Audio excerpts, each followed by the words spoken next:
Hello everyone.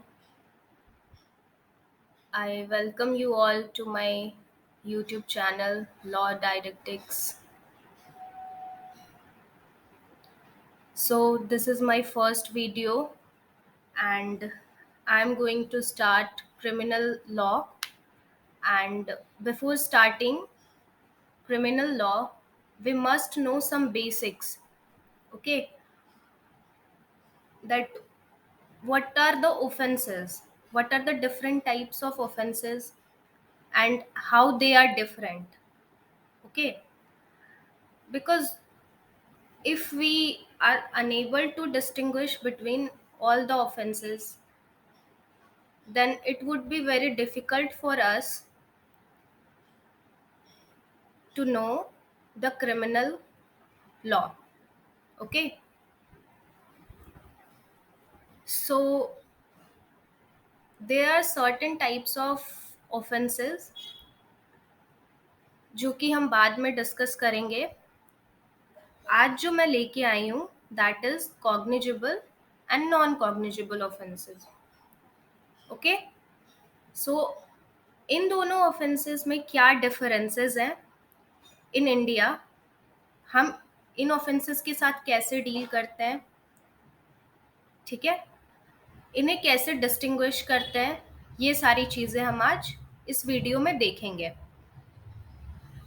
अगर आप लोगों में से किसी को कोई भी क्वेरी आती है तो नीचे कमेंट बॉक्स में डाल देना, मैं उसका रिप्लाई कर दूंगी या फिर मैं नेक्स्ट वीडियो में आपके प्रॉब्लम का सोल्यूशन बता दूंगी. Okay, so feel free to ask any question regarding the same whatever I am teaching today, और जो भी मैं बाद में पढ़ाऊंगी या कभी लेके आऊंगी तो you can ask question by writing in comment section. Okay, or you can follow my Insta ID with the same name, Law Didactics. Okay, so let's start.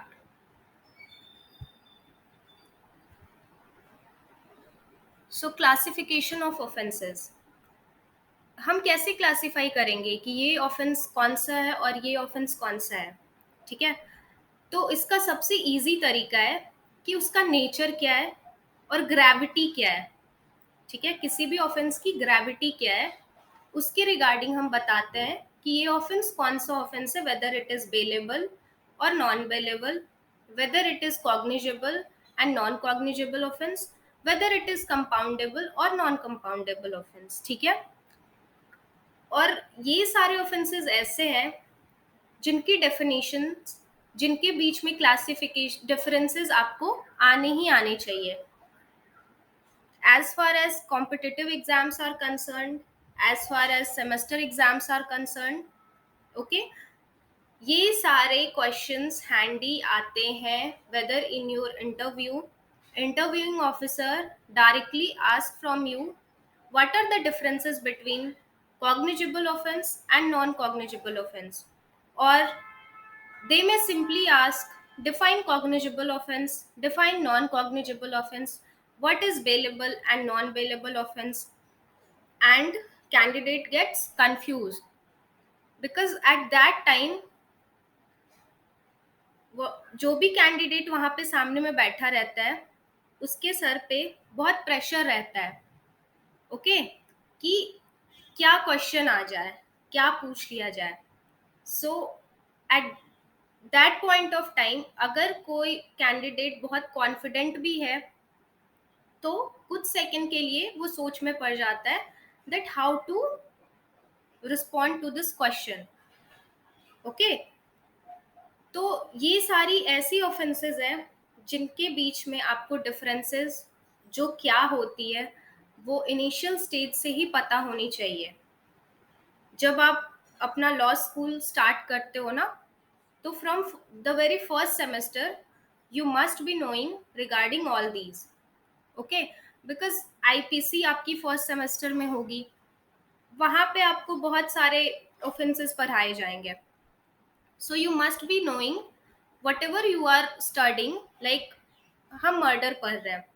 Okay, तो you must be knowing whether murder is a cognizable or a non cognizable offense. Okay,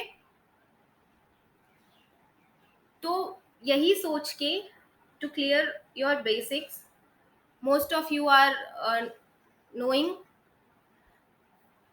what are these offenses, and you must be like can give very good classification also. So you can consider this video as a revision video. Okay, so let's move ahead. uh, while making this video, if मेरे से कोई point में गलती हो जाती है या फिर वट एवर कुछ टाइपिंग मिस्टेक हो गई हो, जल्दी जल्दी में मैंने ध्यान नहीं दिया हो, तो काइंडली वो सारी चीज़ों को आप कमेंट बॉक्स में डाल देना, मैं उसे ठीक कर लूँगी. ओके,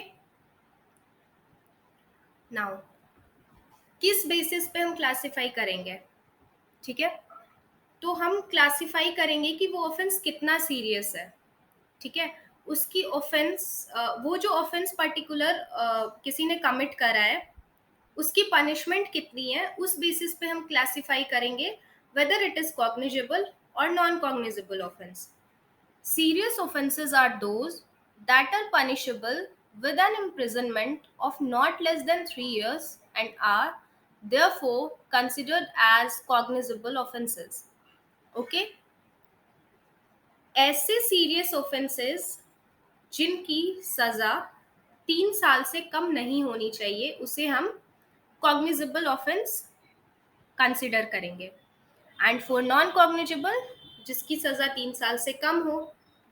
बट आप ऐसा मत सोचना, देर आर सम ऑफेंसेस जिसकी सजा 3 साल से ज्यादा है but still they comes under non cognizable offences. Okay, उसके बारे में हम किसी नेक्स्ट वीडियो में डिस्कस करेंगे कि ऐसा क्यों होता है.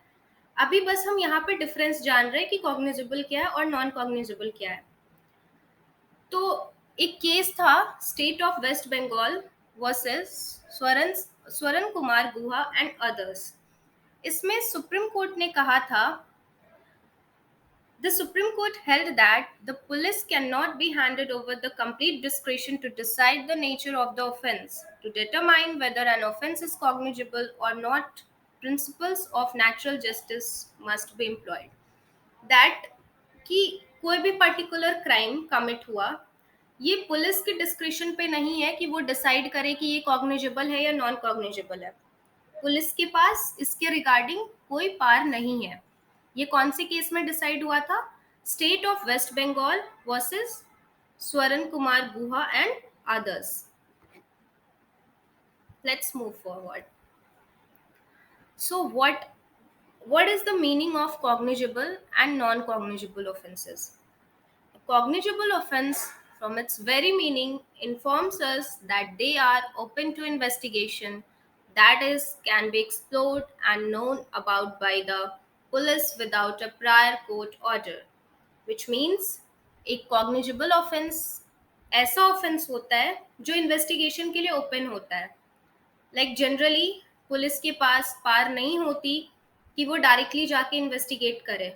ठीक है, उन्हें मजिस्ट्रेट से परमिशन लेनी पड़ती है. बट ये सीरियस ऑफेंसेस ऐसे होते हैं जिसमें पुलिस डायरेक्टली जाके इन्वेस्टिगेशन कर सकता है. ठीक है, on the other hand, a non cognizable offence, from its very meaning, investigation that is cannot be explored and known about by the police without prior court order. वहीं पे दूसरे तरफ नॉन कॉग्निजेबल ऑफेंस में क्या होता है? Prior court की order जरूरी होती है इन्वेस्टिगेशन स्टार्ट करने के लिए. ओके, सो यहाँ पे बेसिक डिफरेंस तो आपको पता चल गया. पहले हमने क्या देखा था? That in a cognizable offence, कोई भी ऐसा ऑफेंस जिसकी सजा 3 साल से ऊपर हो. ठीक है, और नॉन कॉग्निजेबल ऑफेंस जिसकी सजा जो ज्यादा सीरियस ना हो, 3 साल से नीचे हो. ठीक है, अभी हमने क्या देखा? कॉग्निजेबल ऑफेंस ओपन होता है इन्वेस्टिगेशन के लिए, एंड फॉर दैट कोई प्रायर कोर्ट ऑर्डर की जरूरत नहीं होती है. But in non cognizable offences हमें पुलिस को कोर्ट की प्रायर ऑर्डर की जरूरत होती है. ओके, अब अलग से देखते हैं कि व्हाट आर कॉग्निजेबल ऑफेंसेस।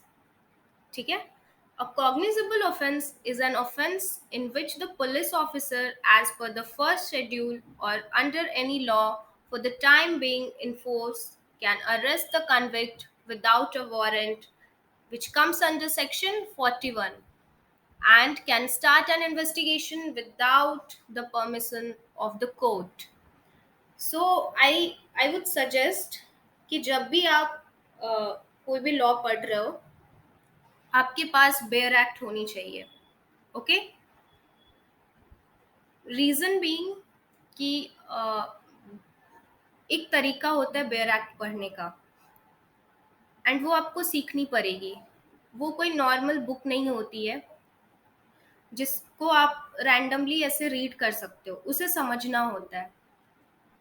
सो अगर मैं यहाँ पे कुछ आपको डिफाइन कर रही हूँ, उसके साथ साथ मैं कोई सेक्शन बता रही हूँ, तो आप वो सेक्शन बेयर एक्ट में गो थ्रू करो, उसे हाईलाइट करो और उसे पढ़ो कि उसमें क्या दे रखा है।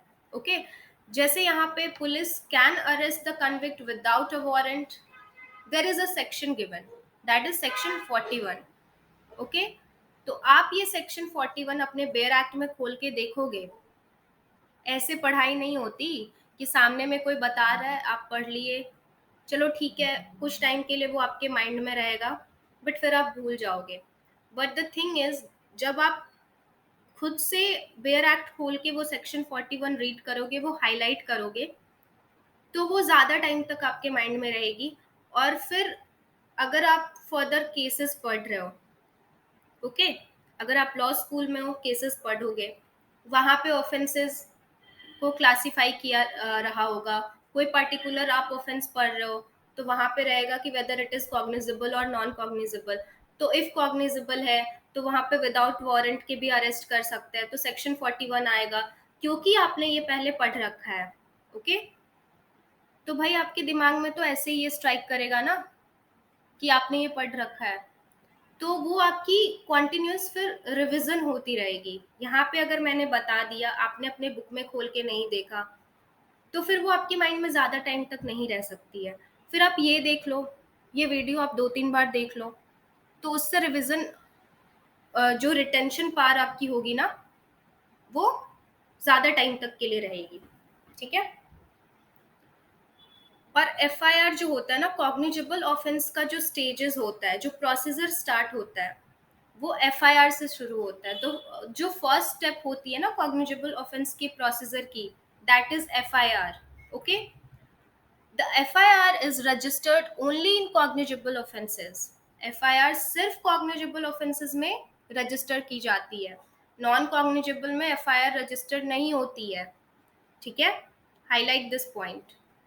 Under section 154 CRPC, a police officer is bound to register an FIR in case of a cognizable crime. Section 154 CrPC में ये दे रखा है कि पुलिस ऑफिसर बाउंड होता है, उससे एफआईआर रजिस्टर करनी होगी अगर वो कोई कॉग्निजेबल क्राइम है तो। He can also conduct some kind of preliminary inquiry before registering the FIR. अब यहाँ पे एक बात आती है, क्या कोई कंप्लेनेंट आके कंप्लेन कर रहा है कि सच कोई ऑफेंस हो गया है, तो क्या पुलिस डायरेक्ट एफआईआर लिख लेगी? क्या पता वो कॉग्निजेबल क्राइम हुई ना, तो पुलिस इंक्वायरी कर सकती है छोटी सी प्रायर टू एफआईआर, देन फिर वो एफआईआर रजिस्टर कर सकती है। Now example, murder. Murder is a heinous crime that comes under cognizable offences. Rape, dowry death, kidnapping, theft, criminal breach of trust, etc.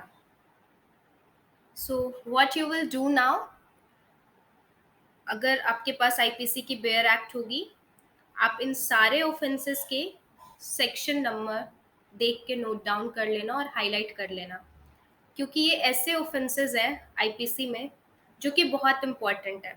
Even in आपके first semester exam में भी यही सारी इम्पॉर्टेंट चीज़ें हैं जो आपको पूछे जाएंगे।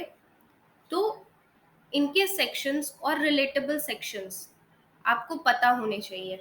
ओके, नाउ अब सुप्रीम कोर्ट ने क्या कहा था Lalita Kumari versus government of UP. Supreme court ने कहा था कि police must compulsorily register the FIR on receiving a complaint. ऐसा किसमें कहा था? Lalita Kumari versus government of UP.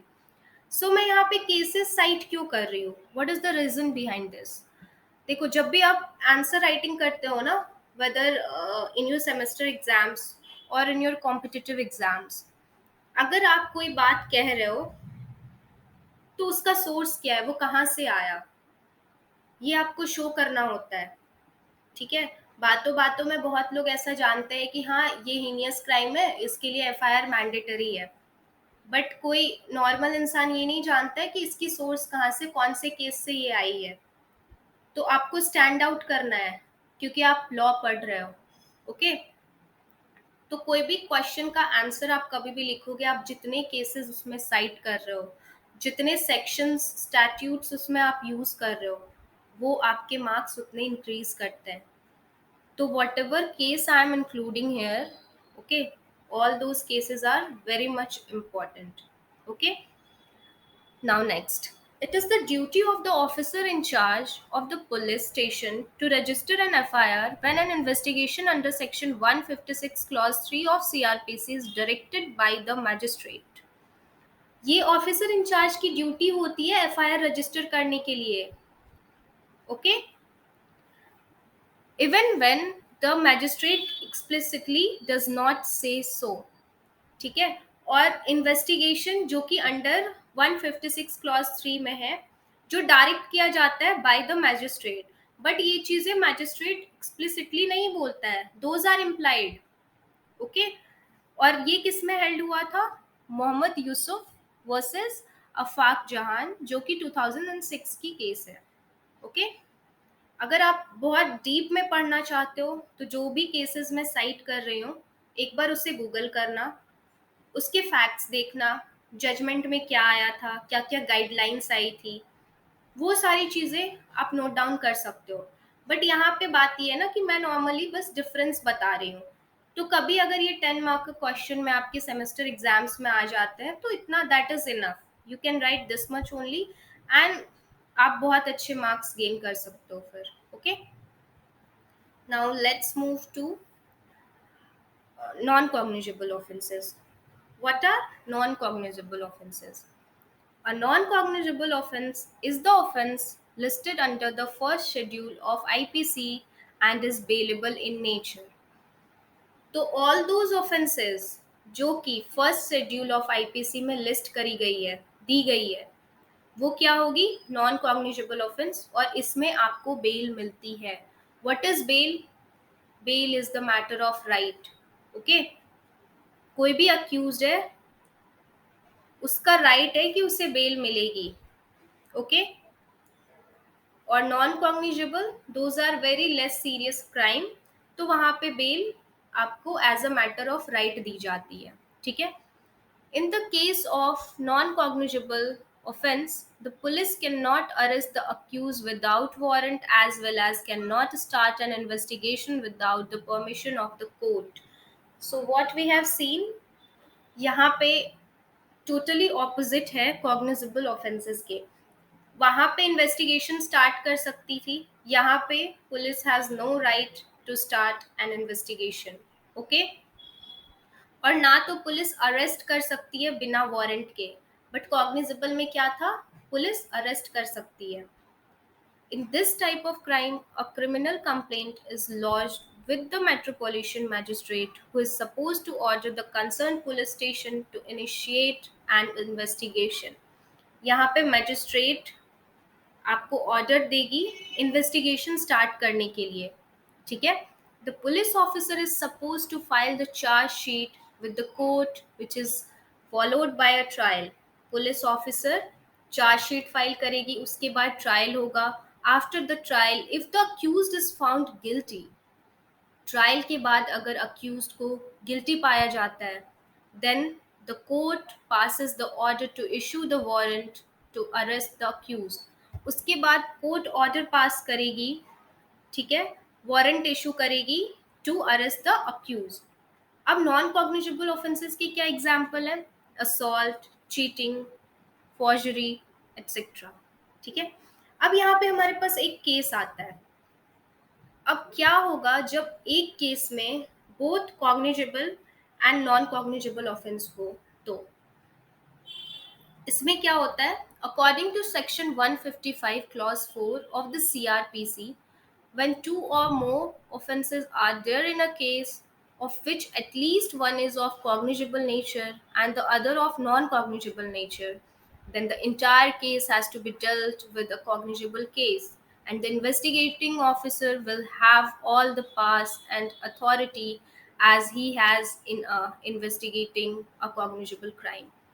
अगर ऐसा होता है तो उस पर्टिकुलर केस को एज अ कॉग्निजेबल नेचर का माना जाएगा, which comes under section 155 clause 4 of the CrPC. और एक इन्वेस्टिगेटिंग ऑफिसर के पास वो सारे राइट्स होंगे जो कि एक कॉग्निजेबल केस में मिलते हैं। सो ये जो भी मैंने पढ़ाया अगर आपको क्लियर हो गया हो तो गुड, एंड इफ नॉट तो अगर कोई क्वेरी आती है तो प्लीज़ कमेंट बॉक्स में डालना, मैं आपको उसका रिप्लाई करूँगी, और या तो मैं नेक्स्ट वीडियो में आपकी वो क्वेरी सॉल्व करूँगी। That's all from my side for today. Will keep uploading these type of videos for you. Thank you. मिलते हैं फिर से। तब तक के लिए keep studying, keep reading. Bye.